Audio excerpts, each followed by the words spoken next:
Okay, you want to do the first question? Okay, are you ready? Let's do this. Your question is, what advice would you give to a teenager who dreams of becoming an artisan and contributing to the industry? You want me to repeat it? Again, your question is, what advice would you give to a teenager who dreams of becoming an artisan and contributing to the industry? Thank you so much, Ate Nikling. You know, when I competed at the World Robotics Olympiad at the age of 12, that was my turning point of my life. Because I realized at that moment, as a mature generation, as a mature member of the society, it is our duty to support our children, whatever their dreams they have, whatever aspirations they want to do. Because at the end of the day, our children's dreams are valid. And so I want to use this platform to make a difference. Because together, we will rise if we help our children. Thank you so much. So it says here that you advocate for the Panay Bukidnon culture. Is that right? Yeah. So how would you encourage a friend to still experience the richness of local culture in person, despite the convenience of exploring it online through social media? If I were to encourage someone to learn more about Panay Bukidnon, it would be to showing her or him the beauty of the culture. The dance, the Binanog dance, the Sugidanon chant, the traditional embroidery, panubok. Because Panay Bukidnon has so much beauty. It's a rare gem that is yet to be discovered by everyone. And one of the things I realized as I immersed myself in the Panay Bukidnon community is that it is never enough that we know that they exist. But it is imperative that we understand it better, embrace, and know it by heart. Because as we aspire for progress and development, let us learn to look back and give pride and have that sense of pride to our roots in our culture. Only then can we say, proud and loudly, tumandok ako, Ilonggo nga tumandok, uswag Iloilo, Panay Bukidnon akon ipabugal. Thank you very much, candidate number 2. I am ready. Okay, your question is, with the growing demand for healthcare professionals locally, what are your thoughts on medical graduates choosing to work abroad? We cannot deny the fact that there are some professionals that want to work in abroad. This is because the professionals here, especially the nurses, the medical technologists, are not well compensated here in the Philippines. But after all, this is the country that we serve. This is the country that we serve, and we must give back to what we must have to give back to this country, especially to our city. But of course, we cannot deny the fact that our hard work should be compensated well. Thank you. Strong statements right there. Thank you, candidate number 3. Hello, good evening. It says here that your advocacy is peace education. So, you know, when it comes to defining peace, the two sides fight for very different things, right? Very different causes. So, do you believe that peace education is subjective, or does it have universal principles that apply to everyone? Thank you for that question. Well, I believe that peace education, or the idea of peace, is actually universal, because peace is not just the absence of conflict. It is the presence of understanding each other's differences and respecting these differences and valuing these differences. Because in a society where peace reigns, heartfelt beauty blooms. Thank you.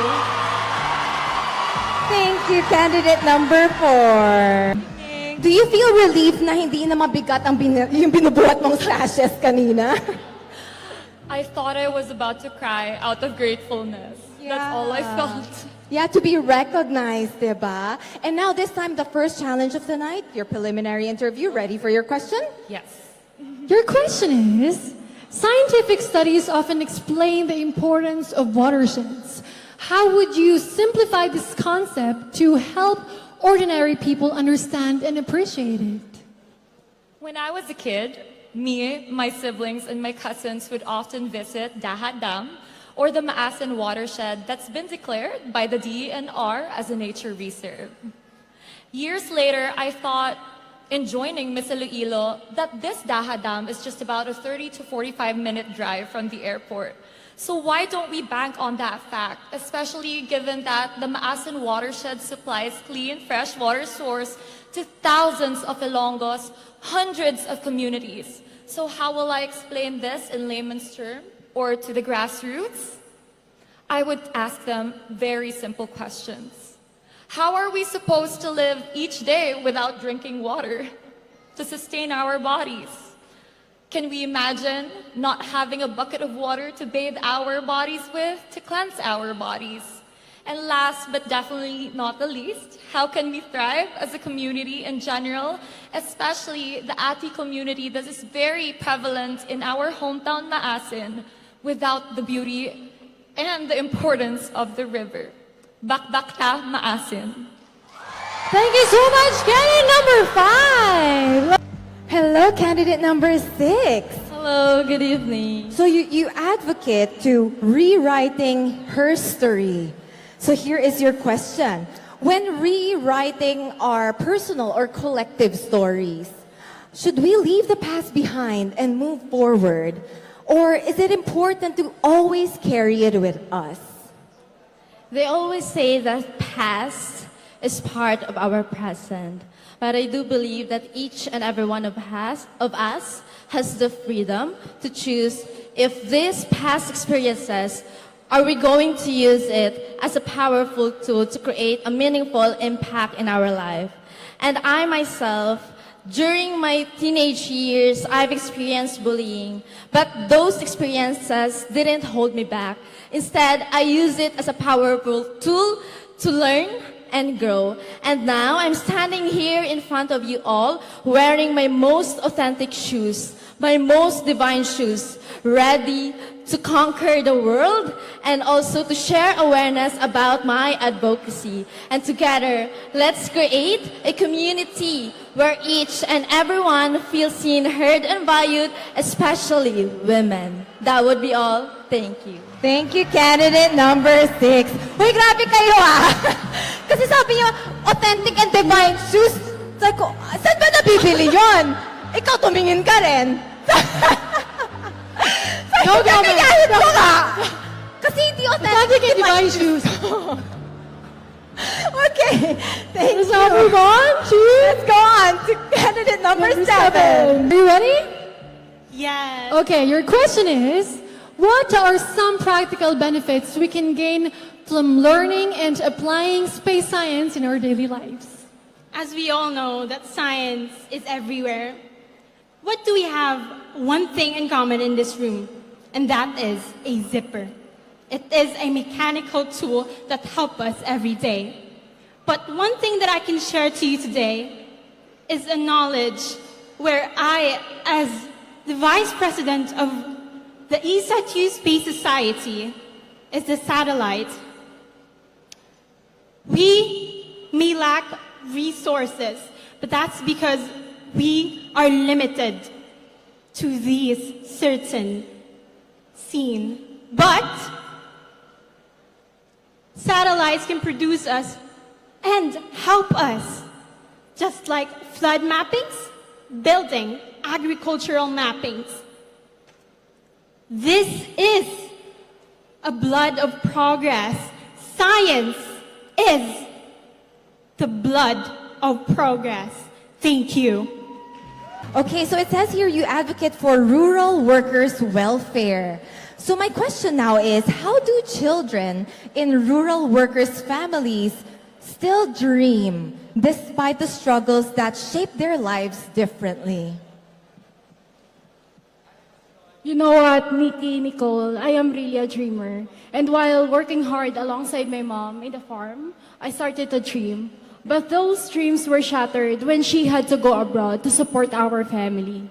It was a very difficult and painful time for me, but I am so grateful for this opportunity to express my unresolved pain of my childhood, and that is why I am deeply committed of supporting rural workers in my community, where no child had been able to, they should be able to equip their knowledge and skills for them to achieve their dreams. Because Nikki, Nicole, our dreams should come true right here in the land where our heart beats. And sana sa sariling bayan, kaya nang matupad ang mga pangarap. Madam, ugid nga salamat.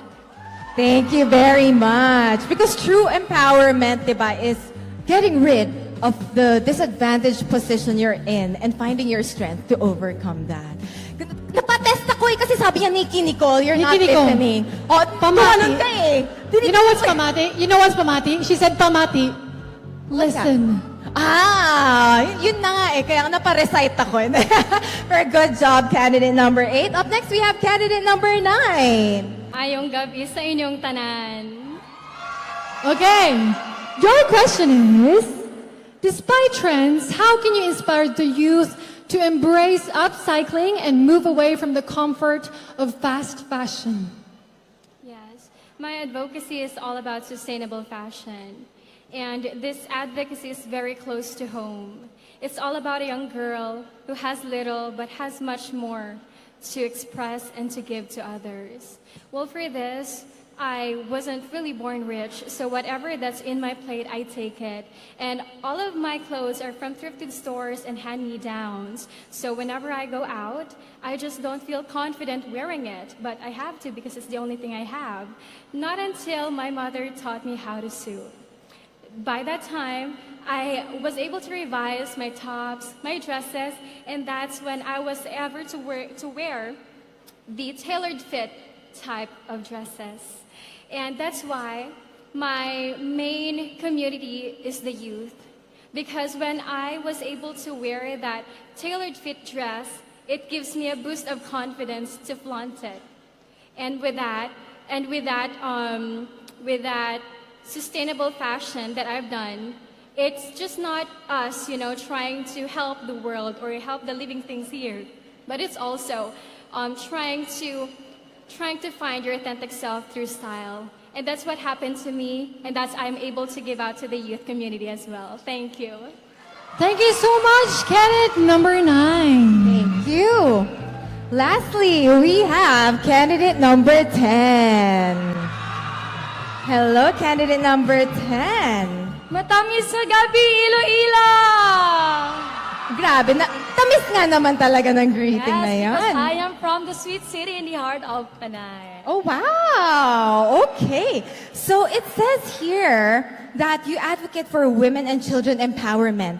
And there is a staggering number of women and children who are living in abusive households, for example. So standing here as a woman who empowers, if they are listening to you right now, what is your message for them? Do you think when is the right time for them to speak up? Or do they process their emotions more? What is your word of advice for them? You know what, Nikki and Nicole, as someone who advocates for the well-being of children, I wanted to be someone who becomes a role model, who has the patience and becomes supportive. Someone who wants to understand the children and not to judge. I know in cases of abuse, there are a lot of things that are happening around us that is very sensitive.